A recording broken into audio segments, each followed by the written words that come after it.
invitar a Frank, que es el responsable de compartir la palabra esta mañana. Entonces, Frank, que Dios te bendiga, mi hermano. Tantos años, ¿cierto? Juntos, que Dios nos ayude. Nombre fiel. Padre, yo te pido por Franquito, para que tú le des palabras que salgan de un corazón enamorado de ti. Que le des el fuego del Espíritu Santo que también haga que nuestros corazones ardan de pasión por ti. Que le des, Señor, la frescura de los ríos de agua viva, que hagan que los corazones necesitados hoy alivien sus cargas al escuchar la palabra tuya. Ese es el Evangelio tuyo, Señor. Es el Evangelio que por la gracia de Dios se extiende a todos de una manera generosa para dar a todos lo que todos necesitamos. De todo. Oramos con gratitud y pedimos que nos hables en el nombre de Jesús. Amén. Bueno, buenas tardes a todos.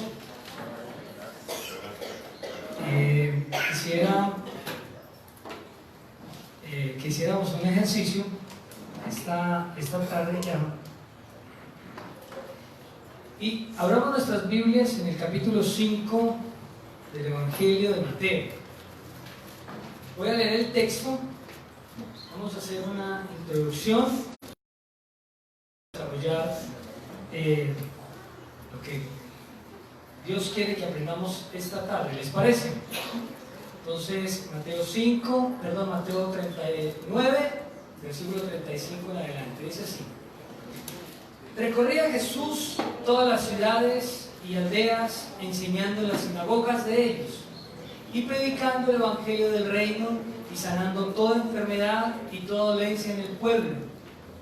Y al ver a las multitudes, tuvo compasión de ellas, porque estaban desamparadas y dispersas como ovejas que no tienen pastor.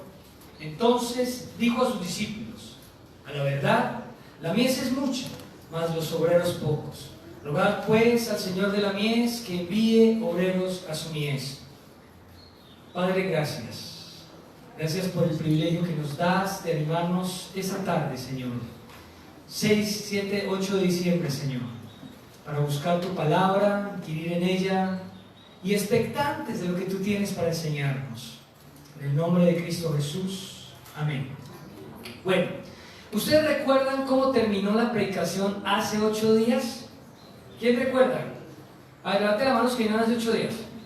¿Cómo terminó la predicación? En fiesta. Muy bien. No, terminó en Maranata. Antes de Maranata, que es natural decirlo cada 8 días. De Joaquito. Terminó en fiesta hace 8 días. Ahora, ¿por qué terminó en fiesta? Después hablamos de Maranata, guapo. ¿Por qué terminó en fiesta? Por el encuentro. Porque quien salió a buscar lo que se había perdido, lo encontró. Y por eso hubo alegría y mucha fiesta. Un encuentro propiciado trajo rescate a la oveja que estaba perdida. Una moneda, algo valioso para una mujer, fue encontrado. Una oveja que intencionalmente se extravió fue buscada, sanada y llevada de nuevo al redil. Un hijo que decide vivir perdidamente es perdonado. Y cuando el papá lo vio a lo lejos, salió corriendo y al verlo, llegó donde estaba él, lo abrazó, restituyó su lugar y dijo: este es mi hijo que era muerto y ahora vive. Mientras el pastor hace 8 días nos compartía esta predicación, Dios me permitía volver 25 años atrás. 25 años atrás, 17 de diciembre a las 7 de la noche, en un apartamento pequeño, una sala que nos prestaban a los de UCU en Boston, en el centro. Y me hizo recordar ese 17 de diciembre de hace 25 años, porque yo hace 25 años fui esa ovejita. Esa oveja que el Señor salió y tuvo que salir a buscar, a encontrarse conmigo. Hubo un encuentro ese día, 17 de diciembre, entre el buscador, Jesús, y el perdido, que era yo. Hubo un encuentro entre el angustiado, Jesús, y el adolorido, era yo. Hubo un encuentro que terminó en fiesta. Un encuentro que terminó en fiesta en el cielo y también en mi corazón. Por eso yo cumplo 2 veces en diciembre, cada año cumplo años. La primera es el 11 de diciembre. Programé una fiesta para este 11 de diciembre, que ustedes vengan y compartan ese día. Ese día vamos a tener postre, vamos a celebrar mi cumpleaños. En la talla Lacoste soy 3, por si se les ocurre. Pero más importante, y marcó mi vida para el resto de los días de mi existencia, fue ese 17 de diciembre que un muchacho ucuniano predicó el Evangelio a las 7 de la noche, y ese día el Señor rescató esta oveja.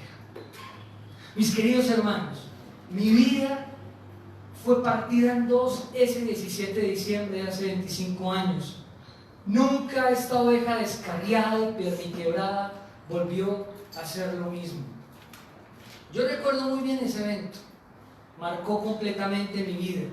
Sé que hubo fiesta en el cielo, porque me dijeron, el muchacho que predicó, les cuento, no lo dije en el primer culto, el muchacho que predicó tenía una enfermedad terminal.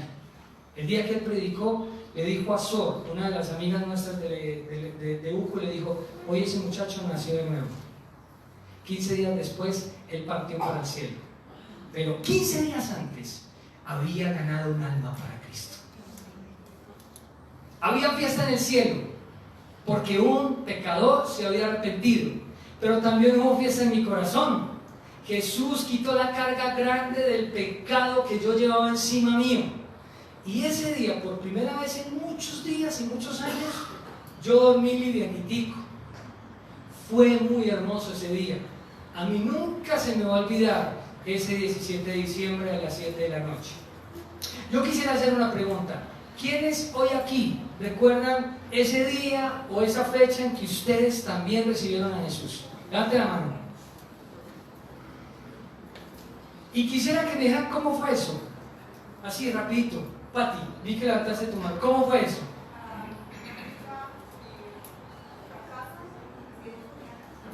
Ucuniana.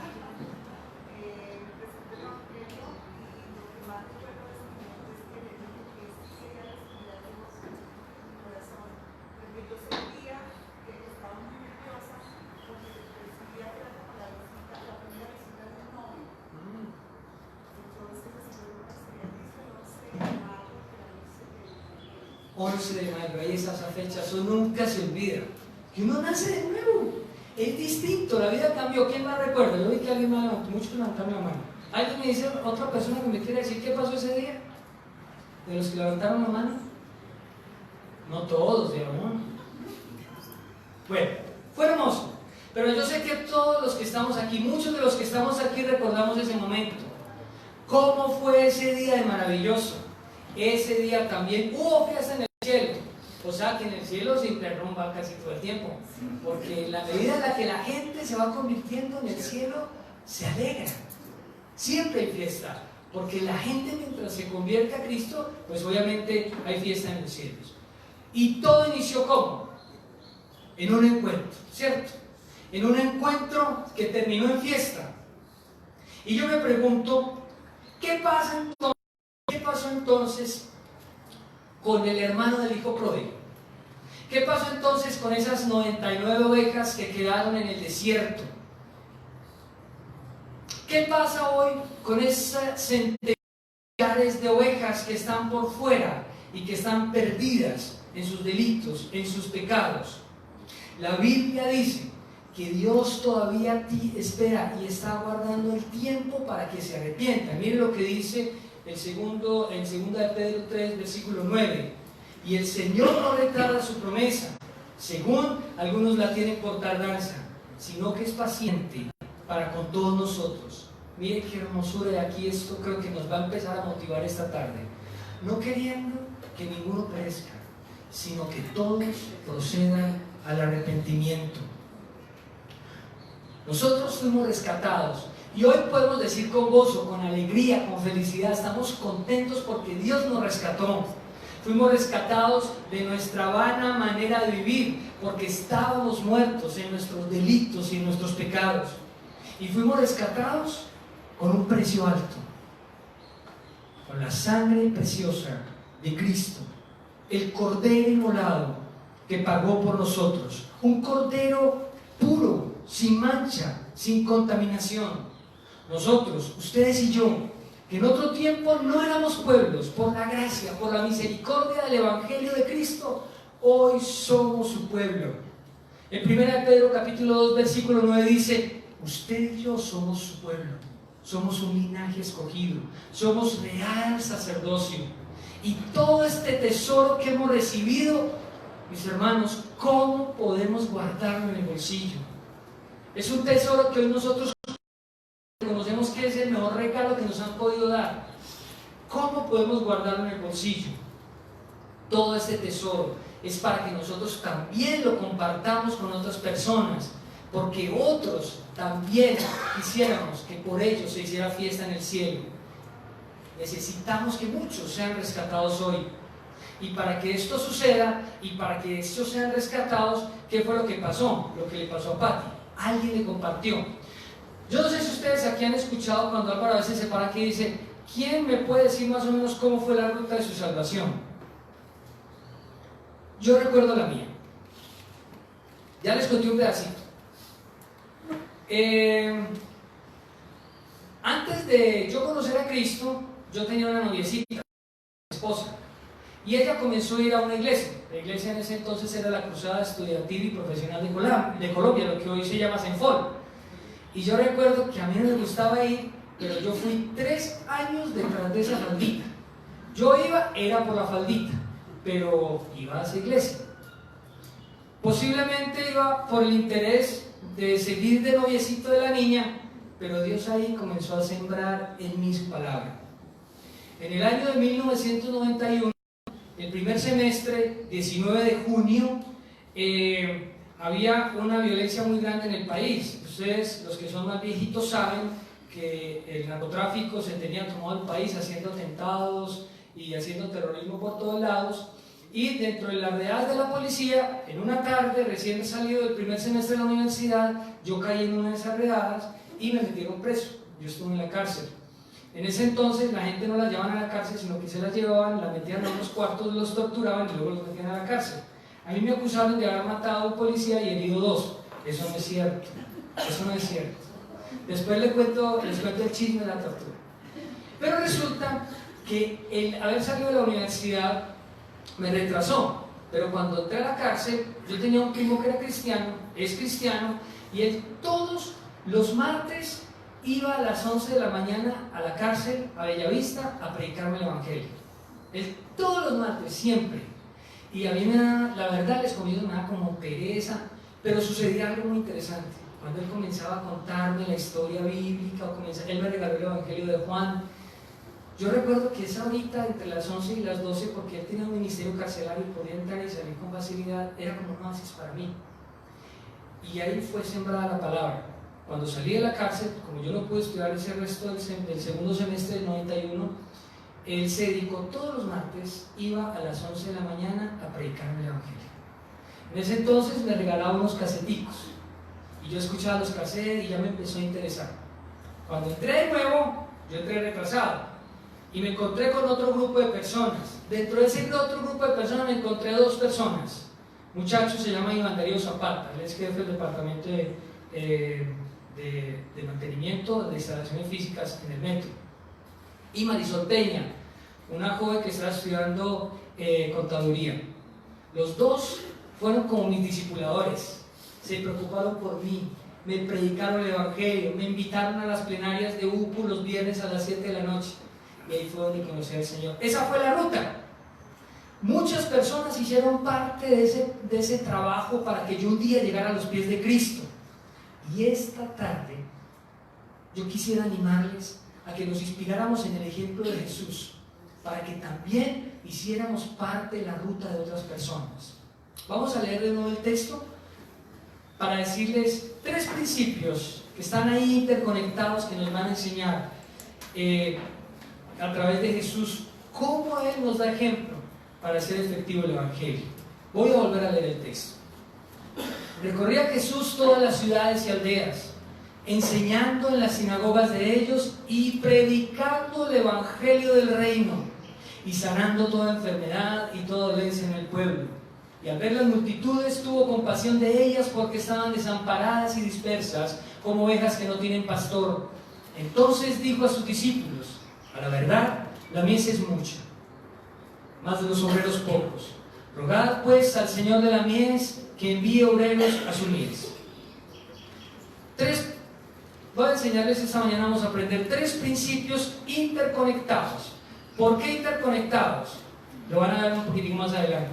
3 principios interconectados que Jesús nos enseña como ejemplo para hacer efectivo el Evangelio. 3 principios interconectados que Jesús nos enseña como ejemplo para hacer efectivo el Evangelio. El primer principio lo encontramos en el primer versículo.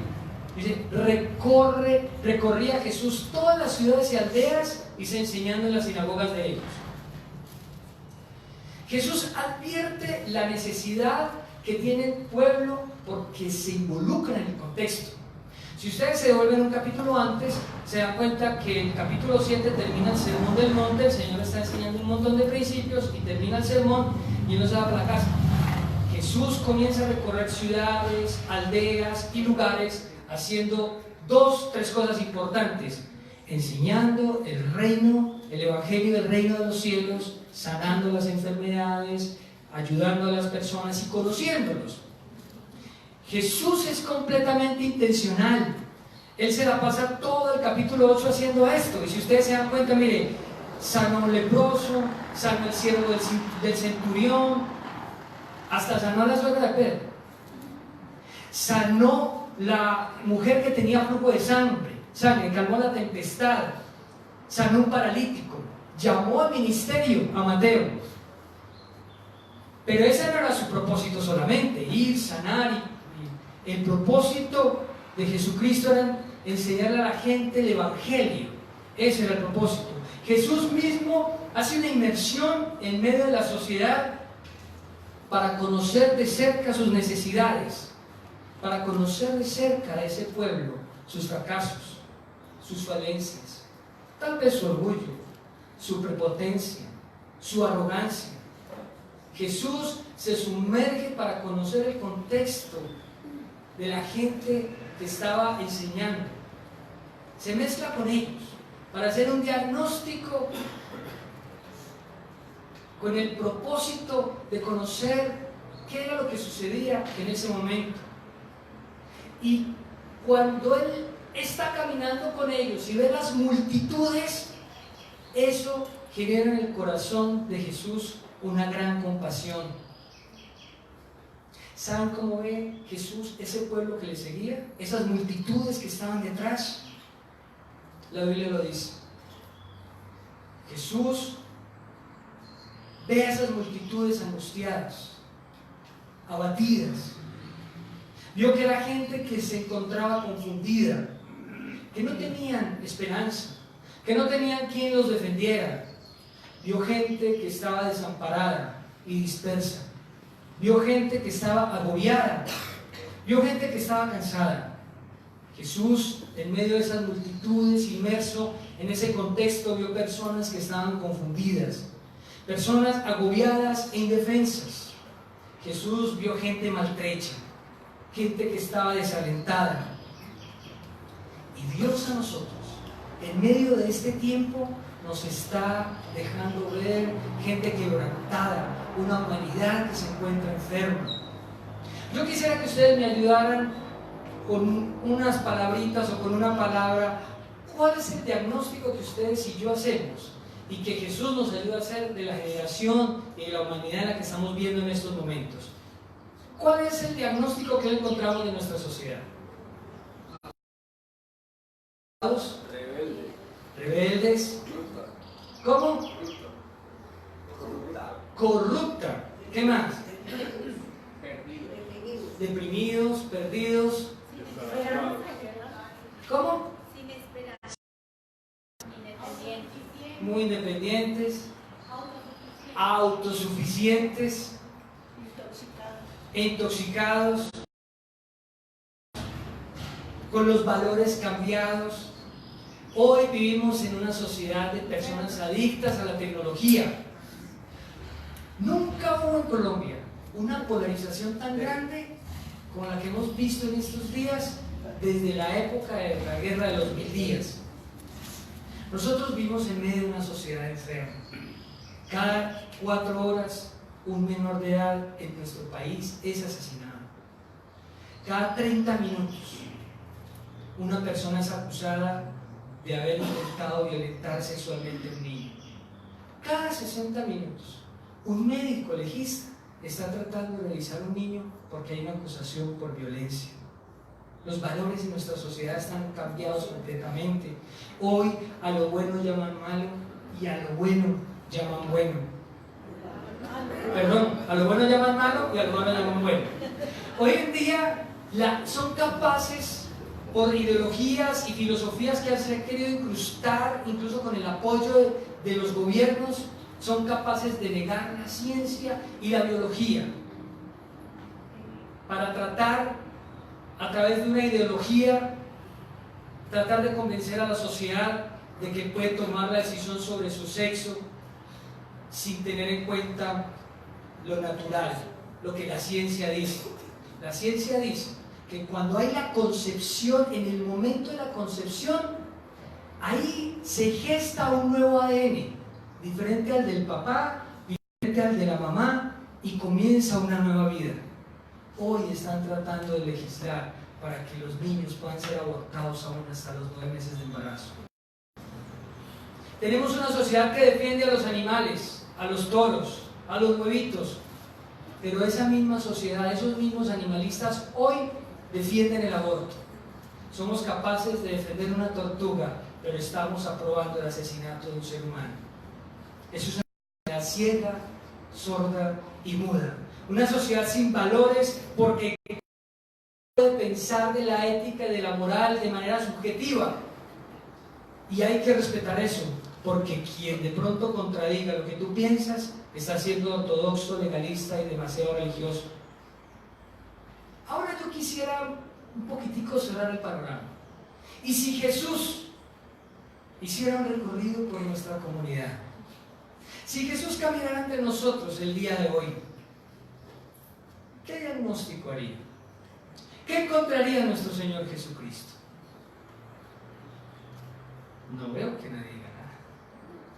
Tal vez de pronto encontraría a Jesús muy buenos religiosos, pero que no pagan sus impuestos. Personas que vienen cada 8 días a la iglesia, pero que por fuera su fe es distinta. Tal vez se encuentra entre nosotros personas que tienen relaciones rotas entre hermanos en la fe y que no han querido solucionar. Tal vez puede encontrar entre nosotros mentira, falsedad, engaño. ¿Qué hay detrás de esta gran pregunta de diagnóstico? ¿Cuál es el diagnóstico que el Señor encontraría en nuestras casas? El diagnóstico es la necesidad del Evangelio. Ese es el diagnóstico.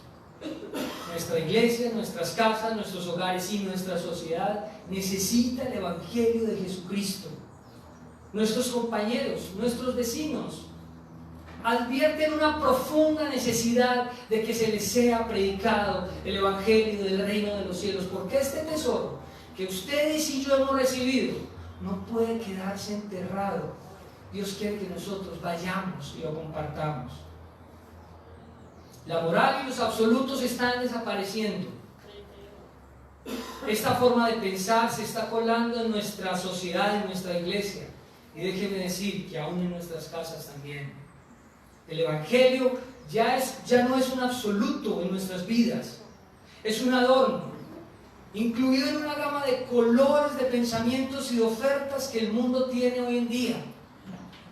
Reconozcamos que los discípulos de hoy no queremos recorrer no queremos caminar, nos gusta pensar en positivo, nos gusta pensar en lo suave, no involucrarnos, no nos metemos, somos un poco más cómodos.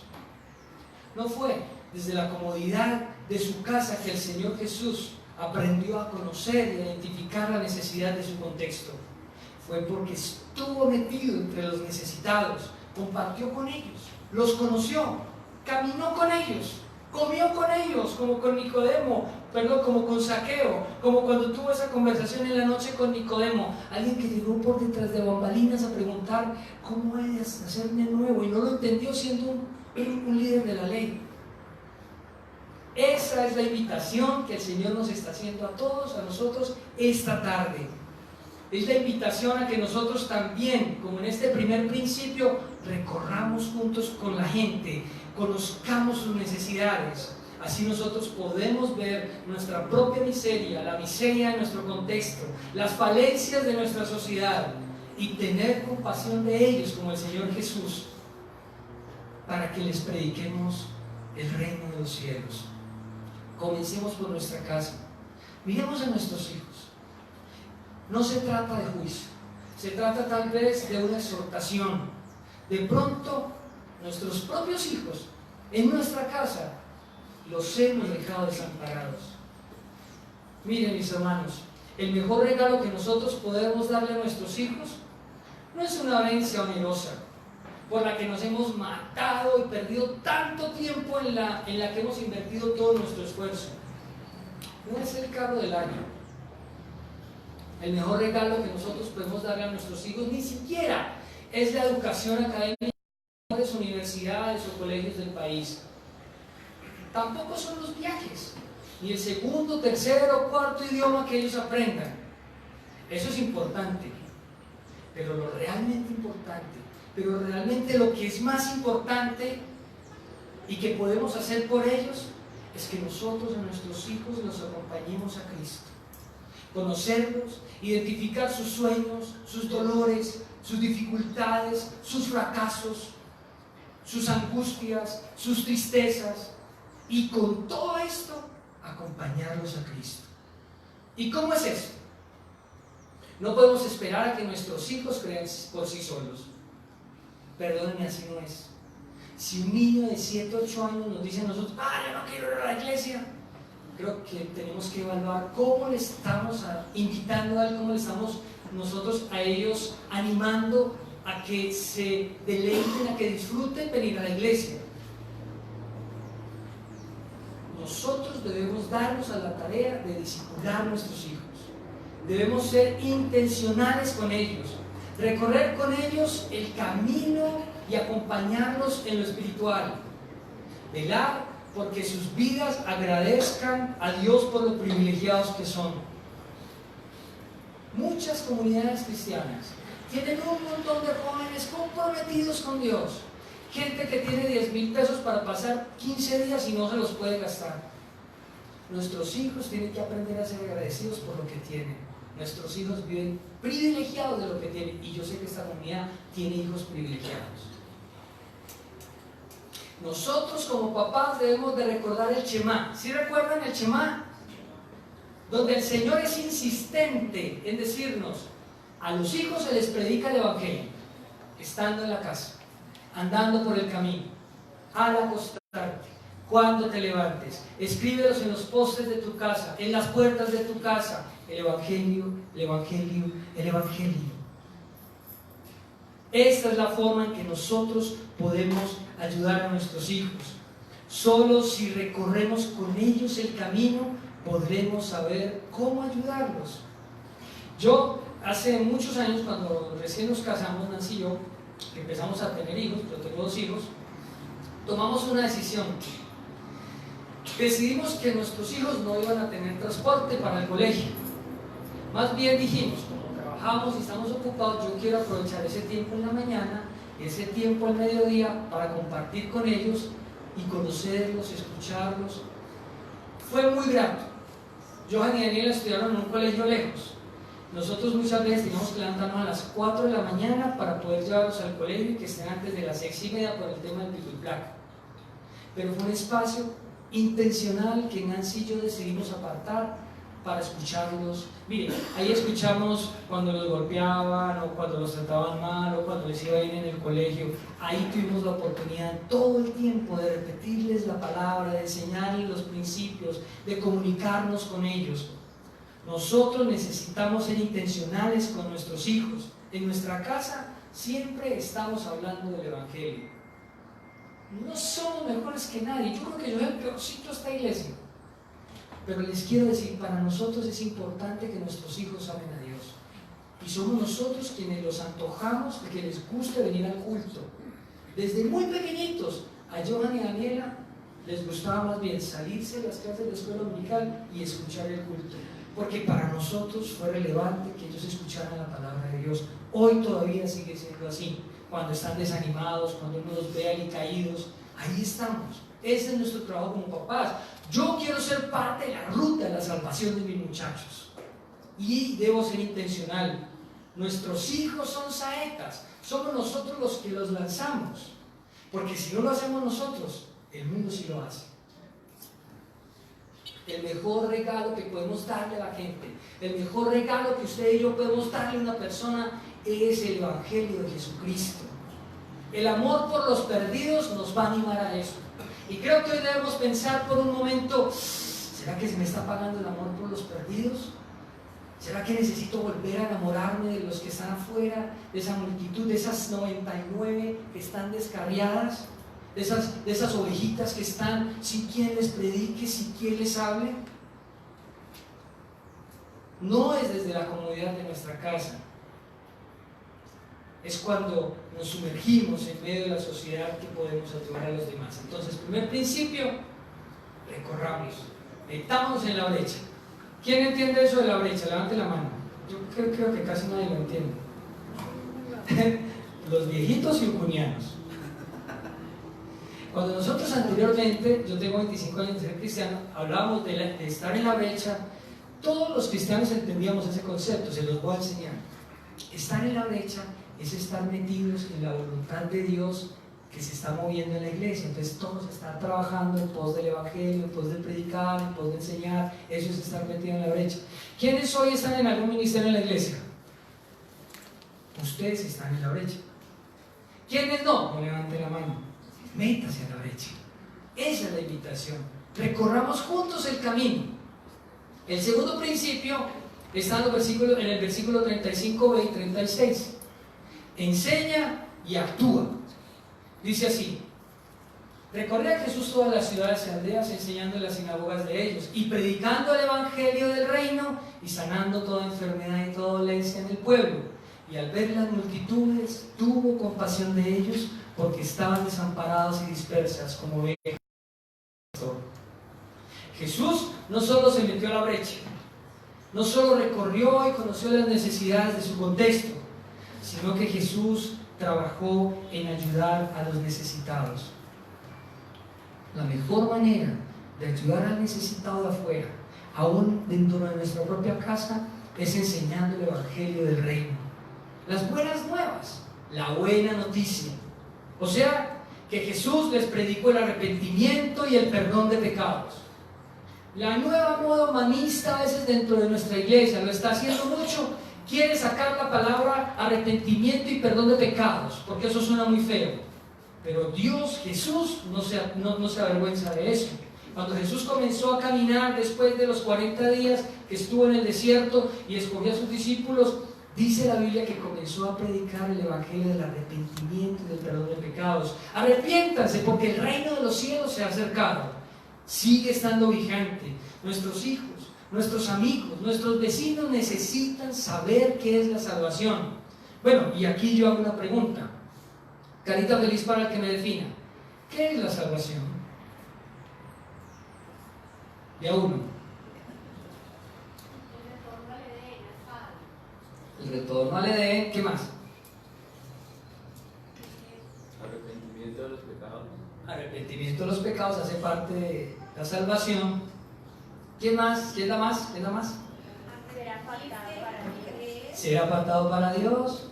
Arrepentirse, creer y practicarlo. En síntesis, lo que tú estás diciendo es: la salvación es una relación personal con el Dios que nos perdonó nuestro pecado y con el que queremos seguir teniendo una relación. Salvación es una relación personal con Dios que perdonó nuestro pecado.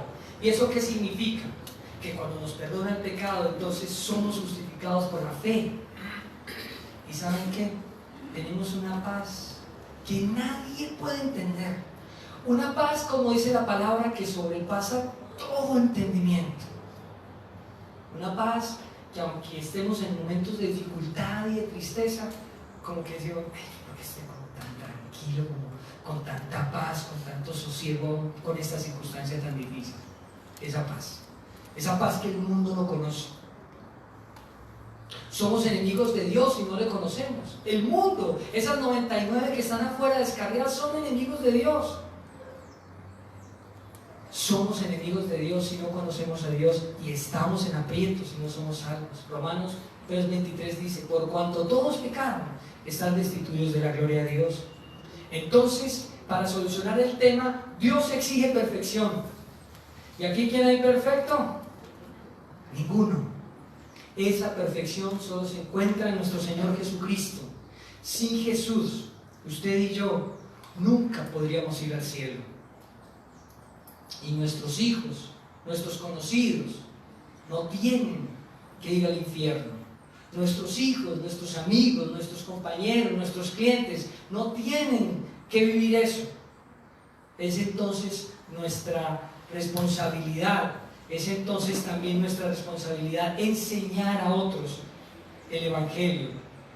No nos avergoncemos del Evangelio, porque el Evangelio es poder de Dios para salvación.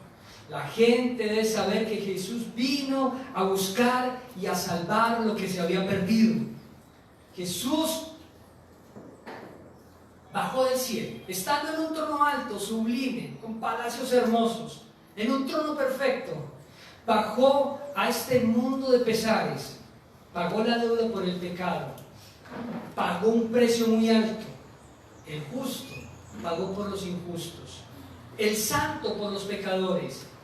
Y si Jesús, siendo Dios, vino e hizo la tarea, ¿cuánto más nosotros debemos de salir a enseñar, a predicar el reino de los cielos, el Evangelio? Mis queridos hermanos, ustedes y yo tenemos el mensaje. Ustedes y yo tenemos el mensaje de amor, de liberación, el verdadero mensaje. Un mensaje que trae vida. Un mensaje que puede sacar de la muerte al que está perdido afuera. Un mensaje que nos da el privilegio el Señor de poder compartir a otros. La gente debe saber que ser creyente significa que somos salvos. La gente debe saber que ser creyente significa que nuestros pecados han sido perdonados. Ellos necesitan que sus pecados sean perdonados. La gente necesita saber que el creyente, que cuando creemos en Cristo, Él vive en nuestro corazón. La gente necesita saber que sí hay un futuro, que no van a explotar un día y van a desaparecer de la eternidad. La gente necesita saber que el creyente tiene un hogar. Nuestro mensaje, mis queridos amigos, nuestro mensaje, iglesia, es un mensaje de vida o de muerte. De vida y de muerte para el que no ha recibido el Evangelio, para el que no ha recibido a Cristo. Juan, en su primera carta, en el capítulo 5, versículo 13, dice: estas cosas yo las he escrito a ustedes que creen en el nombre del Hijo de Dios, a los que creen. ¿Cuál es la respuesta que debemos tener nosotros y cuál es la respuesta que debemos animar a que otros tengan? Creer. Estas cosas os he escrito a vosotros que creéis. Esa es la carta de salvación, creer. Nuestro trabajo es ayudar a los otros a que crean. Es salir a esas 99, a ese hermano del hijo pródigo que no quiso entrar a la fiesta, para que entre a la fiesta y crea. Porque cuando creemos, ustedes y yo podemos decir que tenemos la seguridad de la salvación, para que sepáis que tenéis vida eterna. Nuestro mensaje no es para que la gente afuera diga, yo deseo tenerlo. Nuestro mensaje no es para que la gente diga, yo espero de pronto que esto pase. Nuestro mensaje es para que la gente sepa que en Cristo tiene vida eterna. Ahora, ¿cómo guardarnos ese regalo? ¿Cómo vamos a ser tan egoístas, mis hermanos? ¿Cómo vamos a ser tan egoístas? La gente necesita ser salva. ¿Cuántas personas mueren diariamente? 7,000 y pico de muertos vale Colombia este año. ¿Cuántos de esos hoy no fueron al cielo? ¿Cuántos de esos tal vez pasaron frente a nuestras narices?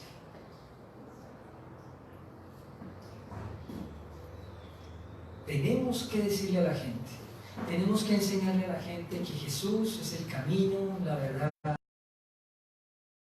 Ningún otro hay salvación, porque no hay un nombre bajo el cielo de los hombres en que podamos ser salvos, sino en el nombre de Jesucristo. Tenemos que volver a las 4 leyes espirituales. ¿Quién la recuerda? ¿Quién recuerda las 4 leyes espirituales? A ver, Sam, las 4, díganlas. Dios nos ama. Dios nos ama. Nosotros hemos pecado. Nosotros hemos pecado. Jesús es el camino al Padre. Y si yo lo recibo, voy a hacer. Eso es, mire. 4 versículos se tiene usted que aprender si no se siente docto. El primero es Romanos 3:23. Yo pequé, por cuanto todos pecaron están destituidos de la gloria de Dios. El segundo, todos también no lo sabemos, Juan 3:16. Porque de tal manera amó Dios al mundo que entregó a su Hijo unigénito para que todo aquel que en él crea no se pierda, mas tenga la vida eterna. Dios me ama. El tercero, Juan 14:6. Solo Jesús. No hay otro camino. Jesús es el camino, la verdad y la vida. Y nadie va al Padre si no es por Jesús. Y Juan 1:12. Mas a todos los que le recibieron, a los que creen en su nombre, les dio potestad de ser hechos hijos de Dios. Ese es el mensaje que Dios quiere que nosotros prediquemos. ¿Difícil? Mire que no, pero es un mensaje que trae vida. Y en tercer lugar, encontramos otro principio que está interconectado y es anima a otros. Y ese principio tiene un matiz muy interesante. Anima a otros, pero hay un desafío conectado ahí. Mire lo que dicen los versículos 37 en adelante. Entonces dijo a sus discípulos: a la verdad, la mies es mucha, mas los obreros pocos.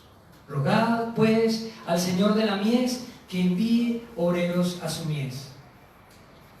Animar a otros, pero en el versículo 37 dice algo muy interesante: orar y rogar al Señor de la mies para que envíe obreros a su mies. Una labor que usted y yo debemos estar haciendo y que nos oremos al Señor para que más gente se este proyecto, porque es un proyecto eterno, para que todos los que estamos aquí más otro montón se animen como nos vamos a animar nosotros hoy, ¿cierto? Nos vamos a animar. Hoy tal vez Dios está poniendo en la mente suya una persona a la que usted no le ha predicado y que Dios quiere que usted le predique. Necesitamos orar para que el Señor anime a otros, porque servir a Dios es un privilegio. Necesitamos rogar, buscar en nuestro devocional al Señor para que siga enviando gente que sirva, gente que se dedique, gente que ame al Señor. Jesús se preocupa porque otros se sumen a este plan compasivo y misericordioso. Somos nosotros los que antojamos a los demás de Cristo. Somos nosotros los que antojamos a nuestros hijos. Si yo salgo de aquí un domingo y digo, ay no, la una con esta vibra no ha terminado, y mi hijo de 7 años está escuchando eso, entonces va a decir, ¿cierto pa? ¿Qué pereza? ¿Hamburguesa o qué? Pero si nosotros salimos de acá y nuestra conversación es, ¿qué nos dijo el Señor? ¡Qué apasionante! Habló a través de ese burro. Nos habló al corazón, el Señor nos instó, nos animó a que prediquemos el Evangelio. Entonces nuestros hijos se van pensando, wow, esta es una opción muy linda. Salvar a otros, rescatarlos. La mies es mucha. Y nos corresponde a nosotros salir de la mimetización en la que nos metimos en la universidad, en la profesión, y qué pena que digan, no, Porque por pena, ¿cuántas personas se han perdido y no le hemos predicado el Evangelio? Yo recuerdo que cuando trabajaba en el metro de Medellín, yo entraba a las 9 de la noche, la oficina mía quedaba en el... la del metro donde yo trabajaba, no era mía. Es que salí allá y no pude volver, entonces no era mía. Pero recuerdo que a las 7, 8 de la noche, yo todos los días trabajábamos mucho. Recuerdo que como apenas estábamos aprendiendo qué era metro, entonces yo me levantaba a las 5 de la mañana, trabajaba hasta las 4 o 5 de la tarde, iba a la casa, medio descansaba, comía y volvía a las 7. Estábamos aprendiendo, el metro era muy difícil y la verdad por eso fue un éxito, porque fue muy dedicada, la empresa dedicó mucho tiempo para que todo mejorara y fuera muy bonito. Y resulta que una vez yo me senté como a las 8 de la noche, después de haber hecho mi devocional en la casa, me senté en la silla, iba con mi comidita, mi mamá me mandaba una colada tan rica, no me acordaba. Entonces me senté ahí, estaba orando ahí en mi mente y de pronto se me vino a la cabeza, y si este tren chocara o si el Señor viniera hoy, ¿cuántas de estas personas que hay aquí en este tren, que pueden ser entre 250 y 300, irían al cielo? Entonces recuerdo que me puse a llorar. Muy charro porque la gente que dice, loco, ¿qué hace? Pero la señora, pues no señora no, porque yo era muy joven, de pronto la novia o algo así, o le pegó la mamá, yo no sé. Pero yo lloraba diciéndole al Señor, Padre, yo quiero predicar tu palabra porque no quiero que la gente se pierda.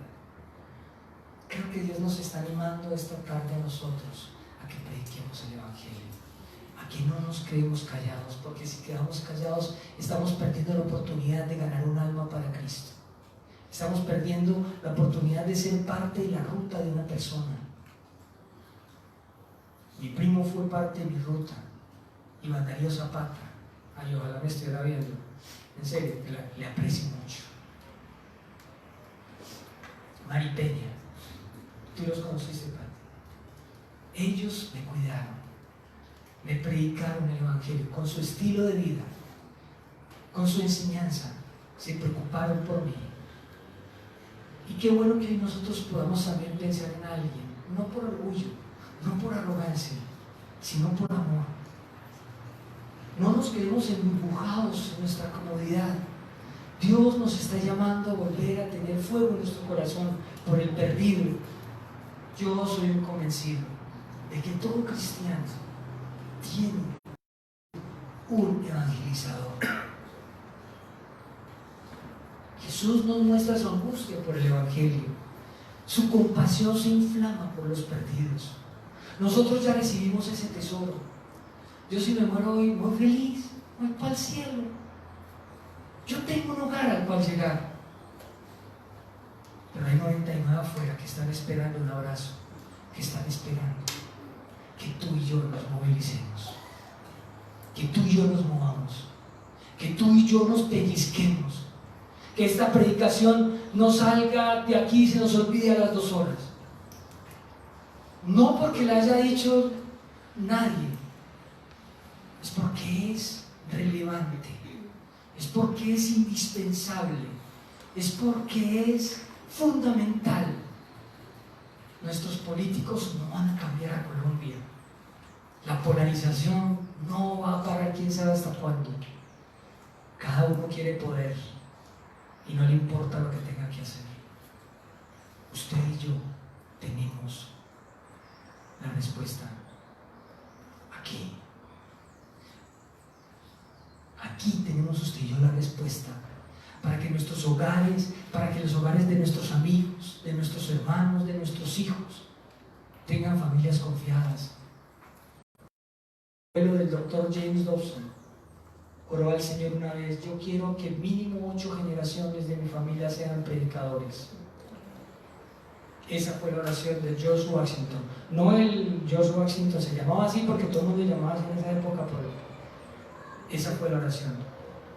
James Dobson, un PhD, hoy ha sido consejero de los presidentes de los Estados Unidos, porque un día un tatarabuelo oró para que su generación predicara a Cristo. Ingenieros hay muchos, médicos hay muchos. Necesitamos predicadores del Evangelio en las áreas de trabajo donde estamos. El mundo está perdido, mis hermanos. Sin Cristo, el mundo está perdido. Somos el producto del trabajo de otros. Nosotros necesitamos saber que somos las herramientas de Cristo para la salvación de otras personas. Hermoso lo que hicieron ayer. Yo no pude venir porque para mí predicar es muy tenaz, entonces yo me tengo que concentrar porque si no me enredo. Pero me parece hermoso la obra que están haciendo, Rafita. Una obra de amor por los perdidos. Una obra en donde los presos allá están recibiendo amor, están recibiendo el Evangelio. Eso es una iglesia dinámica.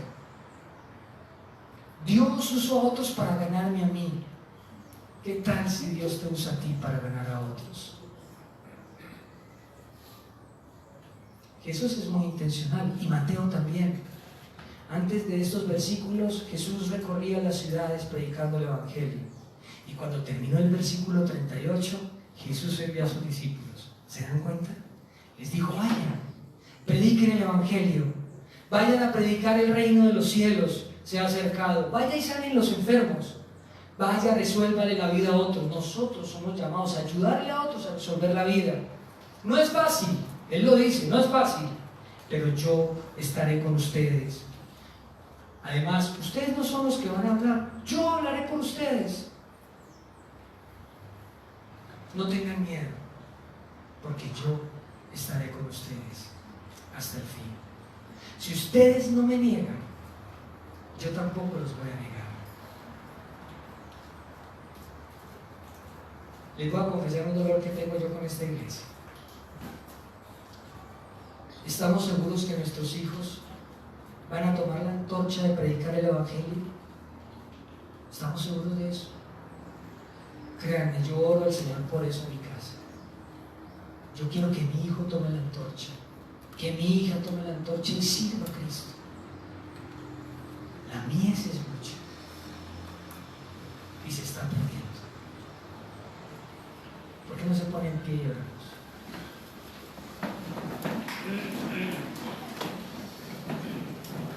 Un día, Elías estaba en el templo. Las puertas se estremecían. Los ángeles tenían 6 alas. Con 2 cubrían su cara, con 2 cubrían su cuerpo, con 2 cubrían sus pies. Pero estaba solo un hombre, Dios e Isaías.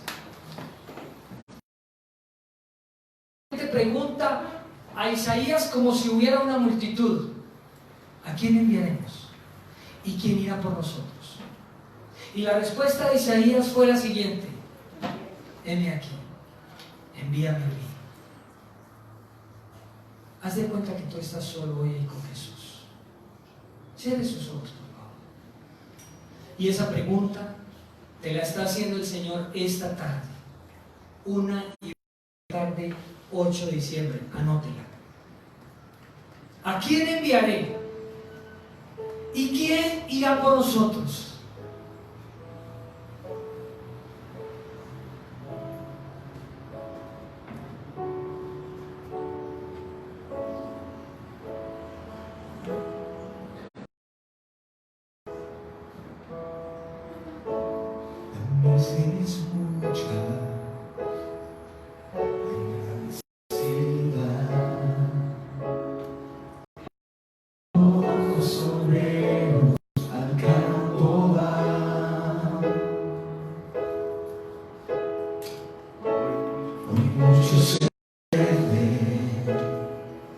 Viven sin dirección, vagan como ovejas sin pastor. Heme aquí, envíame a mí. Heme aquí, envíame a mí. Yo iré por aquellos que vagan sin ti. Envíame a mí. Yo iré. Esta pregunta se le hace el Señor a su corazón esta tarde. ¿A quién enviaré? A las ovejas perdidas de la oficina donde trabajas. A tu vecino, a tu vecina, ¿a quién enviaré? A tu compañero en la universidad, a tus compañeros en la oficina de los que te has mimetizado estos días. ¿A quién enviaré? ¿Quién irá por nosotros?